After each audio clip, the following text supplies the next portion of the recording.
राजनीति से काम तक,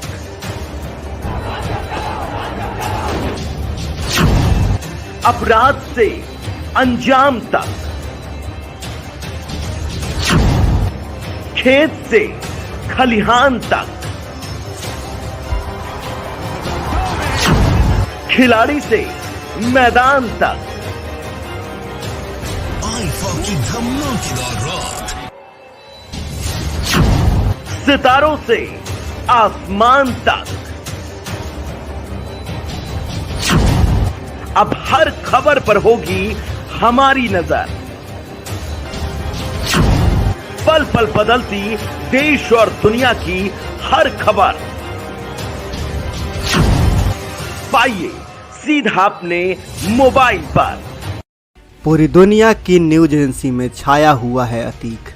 पूर्व सांसद मारा गया और जिन्होंने मारा उन्होंने जय श्री राम के नारे लगाए। इस तरह के न्यूज को छाप रहे हैं यह न्यूज एजेंसी, और जिस तरह से विदेशी न्यूज एजेंसी इस खबर को छाप रहे हैं उसे सुनकर आपका खून खौल जाएगा। द गार्जियन छापती है कि मुस्लिम के खिलाफ जय श्री राम का नारा एक युद्ध ललकार बन गया है।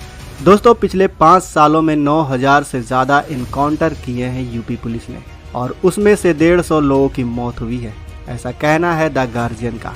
वहीं DW ने कहा कि भारत में पूर्व सांसद और उसके भाई की हत्या कर दी गई है जो माइनॉरिटी का था।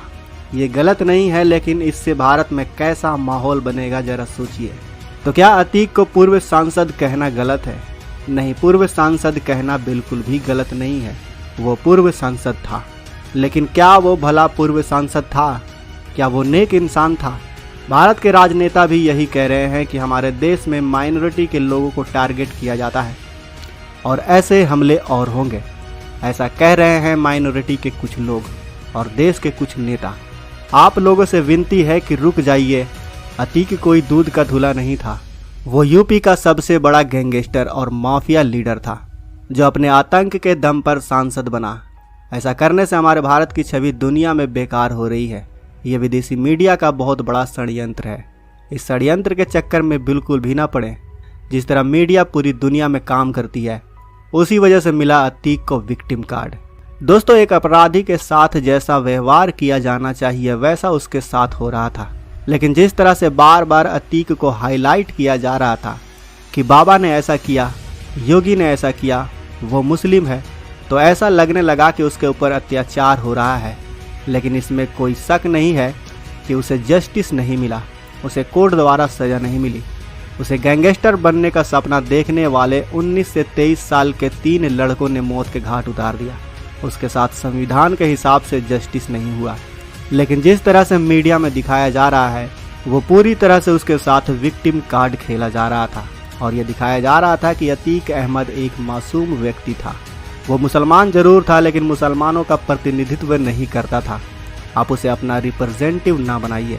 ये मीडिया की चाल है, क्योंकि मीडिया को रोज़ खबरें चाहिए होती हैं और वो खबरें थोड़ा मिर्च मसाला डालकर बनाती है, और इसी चीज़ से उनकी रोजी रोटी चलती है। इसी तरह से उन्होंने इस घटना को कवर किया। उन्हें चाहिए था TRP। देश में जो मेजॉरिटी है वो ज़्यादा है। वो चाहती है कि इस तरह के जो अपराधी हैं, खास करके जो मेजॉरिटी के हैं, खास करके जो माइनॉरिटी के हैं, उनके साथ बुराई हो। उनका अट्रैक्शन लेने के लिए उन्होंने अतीक अहमद को कवर करना शुरू किया, और इसी कारण के वजह से उसे विक्टिम कार्ड मिला। जब उन 3 लोगों ने इसकी हत्या की तो उससे माइनॉरिटी के लोग भड़क उठे। उन्हें लगा कि यह हमारे साथ गलत हो रहा है। ये गलत है, आप ऐसा बिल्कुल भी मत सोचिए। और जिस तरह हमारे देश में मीडिया इस खबर को ब्रॉडकास्ट कर रही है, पब्लिकली कहती फिर रही है कि जो हुआ वो बहुत अच्छा हुआ, उसे उसके गुनाहों की सज़ा मिली, ऐसा ही होना चाहिए इन लोगों के साथ। कहने का मतलब है कि जो मेजॉरिटी के लोगों के बाइट्स दिखा रहे हैं कि जो हुआ वो बहुत अच्छा हुआ, ये देखकर भी माइनॉरिटी को ऐसा फील हो रहा है कि हाँ, अब तो पूरी दुनिया हमारे खिलाफ हो गई है। तो जिस तरह ये रिएक्शन और बाइट्स को चला रही है ये मीडिया, ये पूरी तरह से गलत है। इससे एक और गहरी खाई खुद रही है हम सब के बीचों में। आप कैसे एक रास्ते पे खड़े आदमी से पूछ सकते हैं कि वो ये अपराध हुआ, तो उसका इस पर आपका क्या कहना है? आजकल सभी मीडिया आधे से ज़्यादा यूट्यूब चैनल वहीं पर कोर्ट रूम लगा लेते हैं। एक आम आदमी को आप जज बना रहे हैं। उसकी क्वालिफिकेशन क्या है? आखिर वो क्या जानता है इन सब चीज़ों के बारे में? क्या उसे इन सब चीज़ों की नॉलेज भी है?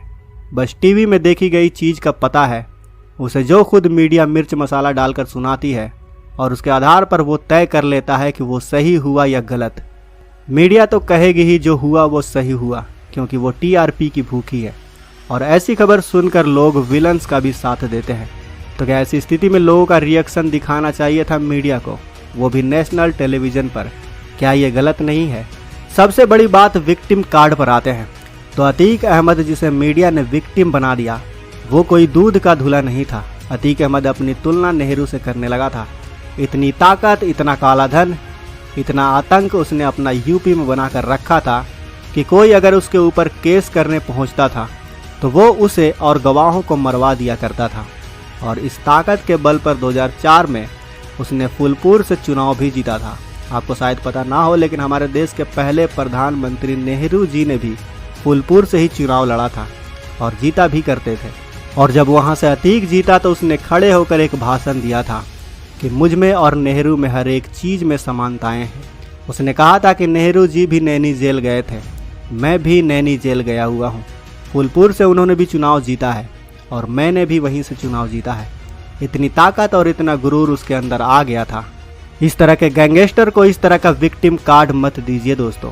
और मीडिया जिस तरह से काम करती है उसके षड्यंत्र में मत फंसिए आप। और अगर अतीक को मेजॉरिटी वाले माइनॉरिटी का रिप्रेजेंटेटिव समझेंगे तो ये भी देश के साथ एक तरह की गद्दारी होगी दोस्तों। तो अपने और हमारे भारत की भूमि का सम्मान कीजिए, मिलजुल कर रहिए। हम सब इसी मिट्टी में पले बड़े हैं, एक साथ खेले कूदे हैं।